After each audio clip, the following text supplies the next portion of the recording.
This is my review of Dr. Stone, Chapter 91. Need bread? Start with wheat.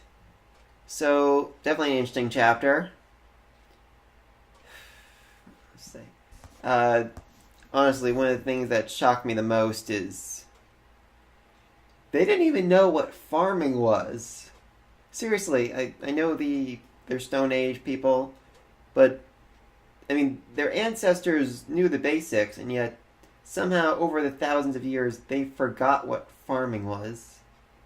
I know it's not the ideal location and all, but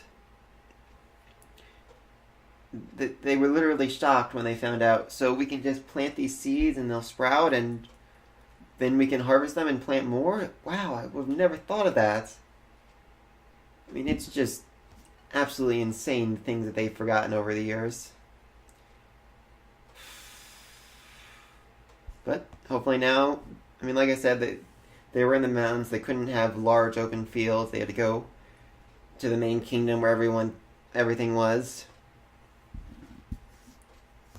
And of course, Jen, he managed to convince the people to work hard. Like, this straw hat is a crown for the greatest farmer of them all. Which, the idiots just start fighting harder and harder, which that was absolutely hilarious. It's amazing these two just can't just try to keep one-upping each other over and over again, despite the different circumstances of their, despite being so different, despite living in such vastly different worlds, they're essentially the same person. Also had Taiju, who I gotta say, I really like his character. I mean, he was the main character of the first 3 chapters, which is bizarre that they just switched main characters. I'm still not over that. They literally just, like, no, we were just kidding. He's not the real main character. Senku is the main character.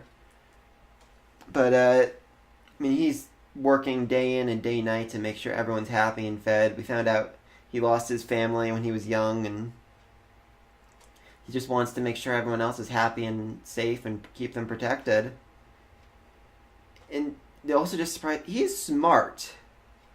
I know that's weird to say, especially since he was often portrayed as being the big, gullible, dumb oaf, but he is surprisingly smart.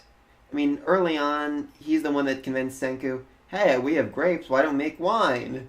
Which Senku somehow never managed to think of the entire time he was making the revival fluids. Never occurred to him that they could make wine. And in this chapter, he used the crushed up seashells. Sally sells seashells by the seashore. Crushed up seashells. Wow, I can't talk. To level up his soil. That's something Senku said literally, I think, over a year ago in the continuity of this story.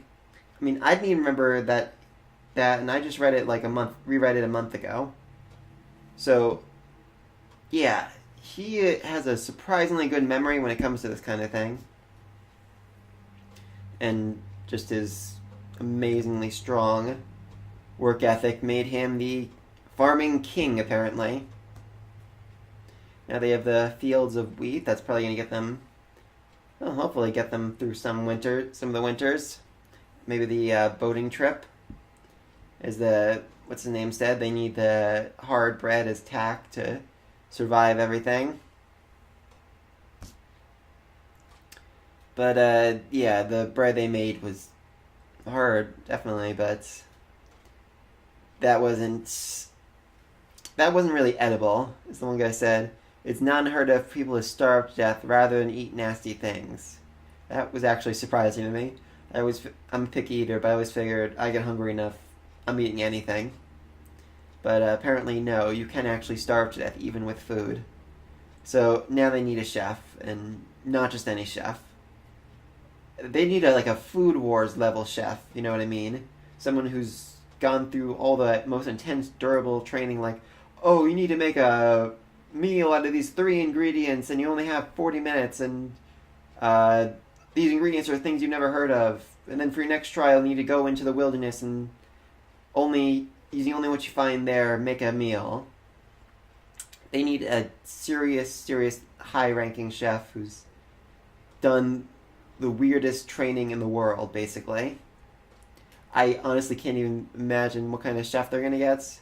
I mean, the reporter girl, she probably interviewed a few chefs like, oh, he was a survivalist expert who trained in the mountains for 16 years and knows everything about cooking. I mean, that'd be ideal, but... Also, aren't they out of revival fluid? I mean, they said they need to revive a top chef, but unless I'm mistaken, sending you through the last bit of revival fluid into the hot air balloon to get out of the cumulonimbus, which was freaking amazing and terrifying. And the cave was blown up by the other nut job. So I'm not really sure they can revive anyone right now. Are they just gonna have to somehow try to use science to figure out how to cook better? Honestly, I really just... I'm not sure how they're going to do it, but they really do need a good chef, and I think it's going to be hilarious. First time they tried ramen, they pretty much cried tears of joy. How are they going to feel when they have true high-class food given to them by a top chef?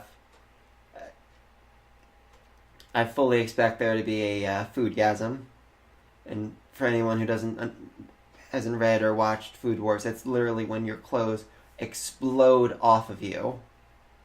Yes, I know that's weird, but that's not only a visual thing, that's actually something real that happened, because they're like, oh, I'm naked now, how embarrassing. Food Wars is weird. It is really weird. Anyway, yeah, so that was my review of Dr. Stone, and I will see you all next week. Bye.